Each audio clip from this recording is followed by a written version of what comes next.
Senator Manchin.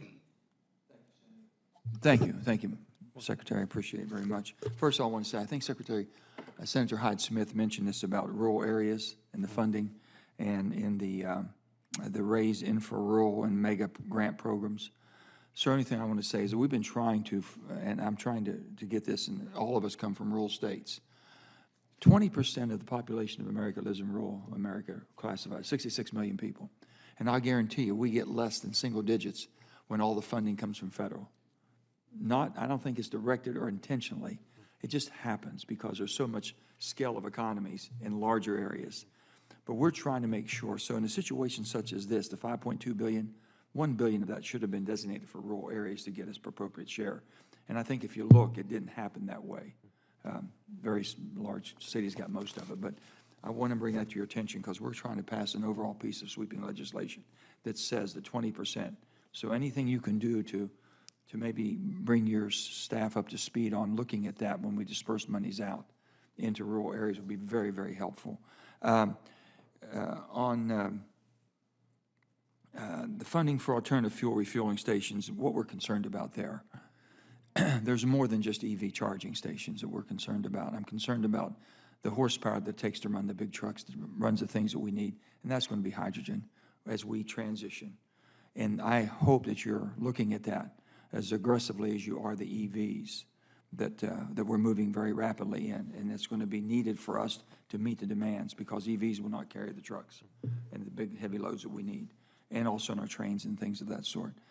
And I don't know if you all have looked at it differently than that. Sure, yeah, we share your interest in hydrogen. One thing I would note is that while the NEVI program with the states is focused on EV infrastructure, the $2.5 billion charging fuel infrastructure program includes hydrogen as an eligible use. I think you're going to push that yourself a little bit, sir. Take the lead on that, because if not, it might lag behind because of the over-anxious desire to get EVs out the door quicker than... We certainly recognize for trucks. Also, I would note for buses, there's a lot of interest. Yeah, you know, this technology go back to the 90s. We had a hydrogen fueling station in West Virginia back in the 90s, but it didn't get the support it needed, so it went nowhere. We've never matured that industry.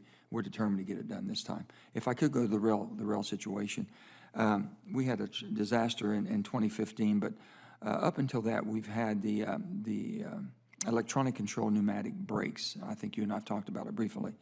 That was started back, 9 years, started in 2006. It had gone through all the testing and everything. About 2015, we thought we had it. Then we had the wreck in West Virginia with carrying the Balkan. And now, then it was kind of put on the sidelines through the 2016, 2020 period. So only thing I would say, the technology exists. It's been successfully fielded, tested, and we think that it would have been very helpful in preventing some of these horrific train accidents. So only thing I would like for you all, and hopefully you would commit to have the Federal Railroad Administration to revisit the ECP brake system.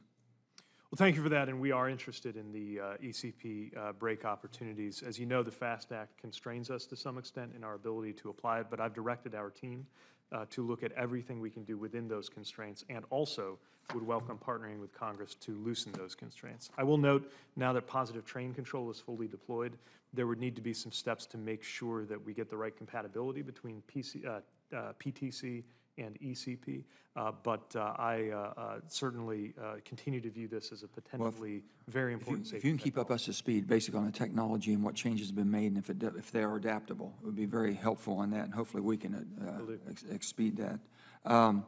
Pilot shortage, okay? Especially, we're affected more in rural areas than most because when pilot shortage, we're the first routes to get cut because of economics. The 65, as a pilot myself, way above the 67 age, we're still able to fly. We can still make pretty good decisions to keep our lives, if you will, and those of who are entrusted in it. I don't know, I would hope that you all would consider the 65 to 67 age increasement. It would be very helpful for us to meet the challenges we have all over America, especially in rural America. Well, as you know, that's set statutorily, and it conforms to the ICAO level of 65, and so any variance from that could create international issues, but always looking primarily to the data, and would want to see any kind of data that could inform any measure related to the future pilot workforce. We can't and won't do anything that could compromise safety, but are interested in anything and everything that we could do that meets that test, including encouraging and helping more people get started. As We have a bill with Senator Graham that we think might help you a little bit, so we're gonna try to pursue that one, and hopefully you all take a good look at it and see what you think. Finally, hold on, we have one here on hydrogen. What has been included in the Pipeline and Hazardous Materials Safety Administration spending plan to address my concerns about the safety and blending of hydrogen into existing older pipelines? Also, you know, the jurisdictional situation that we have with transmission and pipelines, we've been contemplating putting under one roof. And I know how staffs may be territorial on this, but we're thinking with FERC, where we've had all of our pipelines and transmission, we're looking at that for a new permitting bill. Really want your input on that to help we can do that and basically synchronize this better. We'll Safety on pipelines first, if you can, and hit that. Sure, yeah, we I'm got so that. sorry, Senator. Thank you. $228.2 million assigned for pipeline safety. That includes operations, R&D on things like leak detection, and grants to states. Because Right. we know how important those can be. On the structural matter, we would defer to Congress, but happy to work with you on that. Okay, but on the pipelines, the type of, I'm told that we have a lot of pipelines in existing right now. Also, that it can carry certain amounts, up to 20% of hydrogen right now, the same pipelines.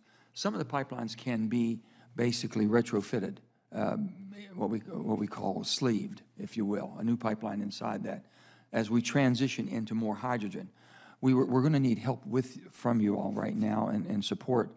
If we can use the existing right-of-ways that doesn't have to go through all the environmental considerations, that basically that pipeline is already there, why can't we repurpose it for the same purpose that we have now as we transition to other fuels? I see. So hopefully you all will be looking at that for us. Thank you, Secretary. I appreciate it.